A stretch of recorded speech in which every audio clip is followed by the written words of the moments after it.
श्री स्वामी समर्थ भक्तांनो, एक साधा भक्त होता.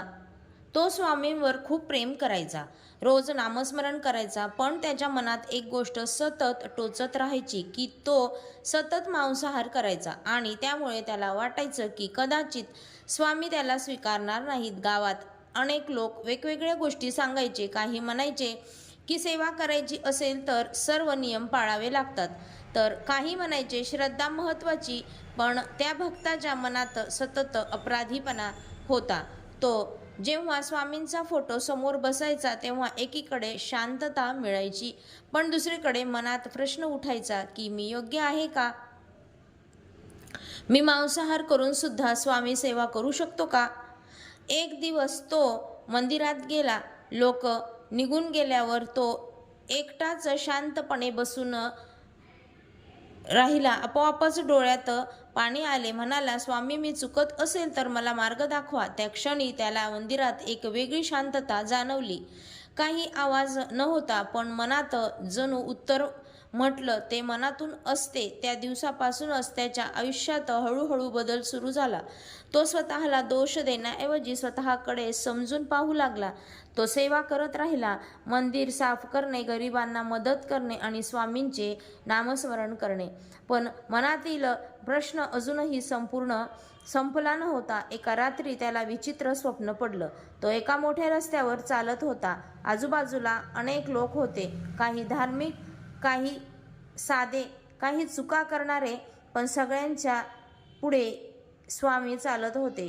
स्वामी सर्वांना सारखेच नजरेने पाहत होते.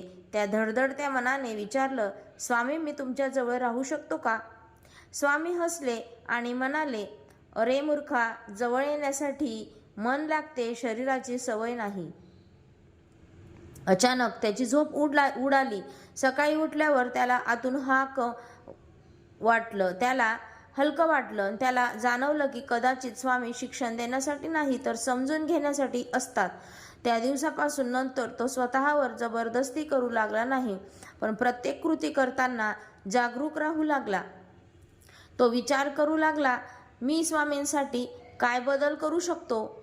हळूहळू त्याच्यात शांतता वाढू लागली. घरातले भांडणं कमी झाले, कामात लक्ष लागायला लागलं आणि सर्वात महत्त्वाचं म्हणजे त्याच्या चेहऱ्यावर समाधान दिसू लागलं.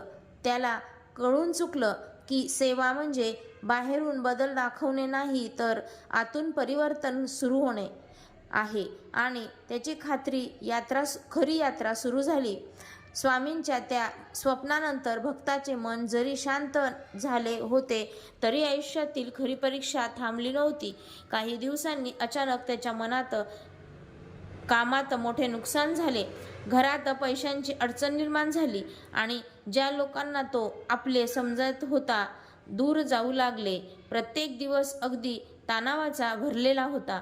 पैसा नसल्यावर जगात कोणीही किंमत देत नाही याची देखील त्याला जाणीव झाली. अशा वेळी त्याला मनात पुन्हा तोच प्रश्न उभा राहिला, कदाचित मी स्वामींच्या मार्गाला योग्य नाही का, म्हणून हे संकट ओढवले आहे का? पण यावेळी तो पळून गेला नाही. तो रोज रात्री स्वामींच्या फोटोसमोर बसून एकच गोष्ट म्हणायचा, मला शक्ती द्या.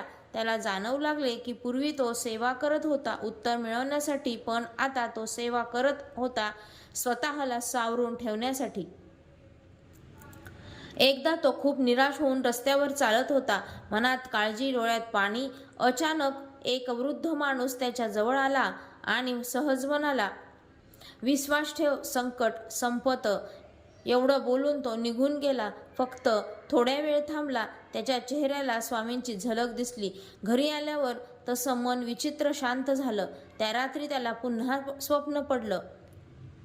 एका नदी किनारी बसलेला होता. भक्तांनो विचारलं,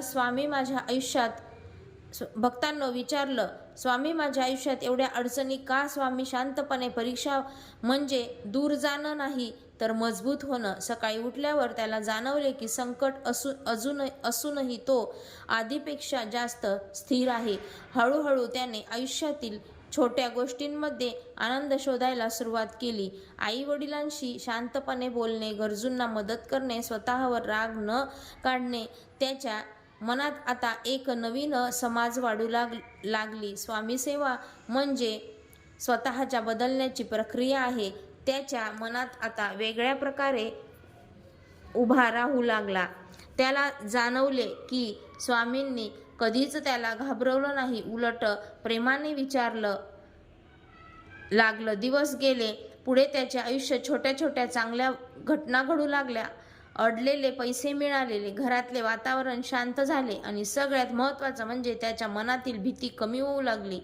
स्वामी बाहेर नाही तर आपल्या विचारांमध्ये, आपल्या निर्णयामध्ये आहेत आणि ज्या दिवशी त्याने हे स्वीकारलं त्या दिवशी त्याला आपलं पहिल्यांदा खरी शांतपणा मिळाली की होता जो त्याच्या श्रद्धेला पूर्णपणे बदलून टाकणारा. तो काळ पुढे जात होता. भक्तीची श्रद्धा वाढत होती. पण एक दिवस अशी घटना घडली की त्याच्या आयुष्याचा संपूर्ण दृष्टिकोन बदलला.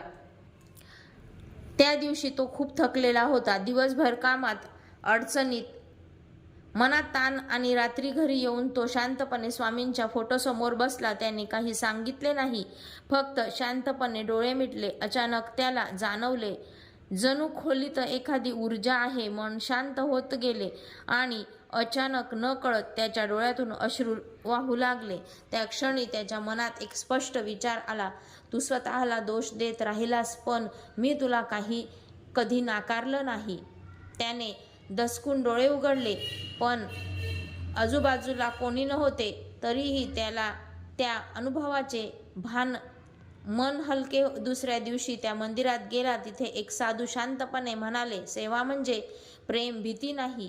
हे ऐकताच त्याला वाटलं जणू स्वामी स्वतः त्यांच्याशी बोलू लागले आहेत. त्याने त्या दिवसापासून स्वतःला कठोर निर्णय लादणे बंद केले आणि मनाने प्रामाणिक राहायचा मार्ग स्वीकारला. म्हणजे काही आठवड्यात त्याच्या सवयी आपोआप बदलायला लागल्या.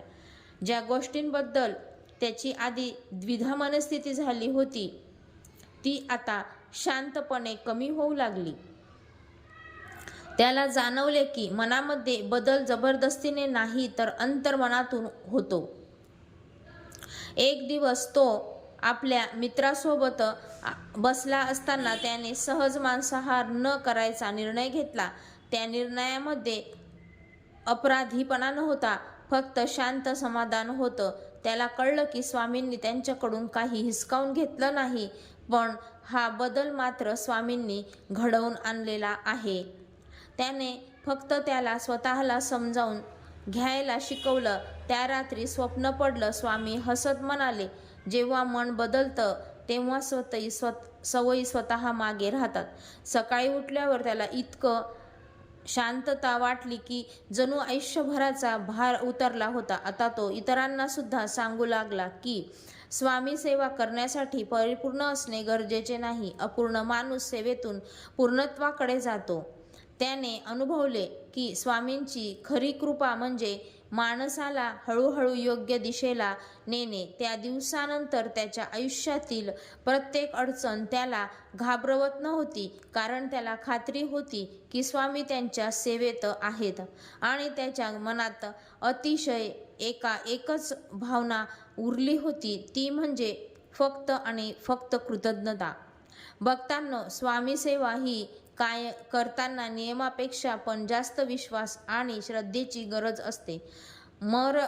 मग शुद्ध असेल तर स्वामी नेहमी आपल्या सोबत असतात. हा व्हिडिओ तुम्हाला आवडला असेल तर नक्की लाईक, शेअर आणि कमेंट करा. संपूर्ण व्हिडिओ पाहिल्याबद्दल मनापासून आभार. श्री स्वामी समर्थ.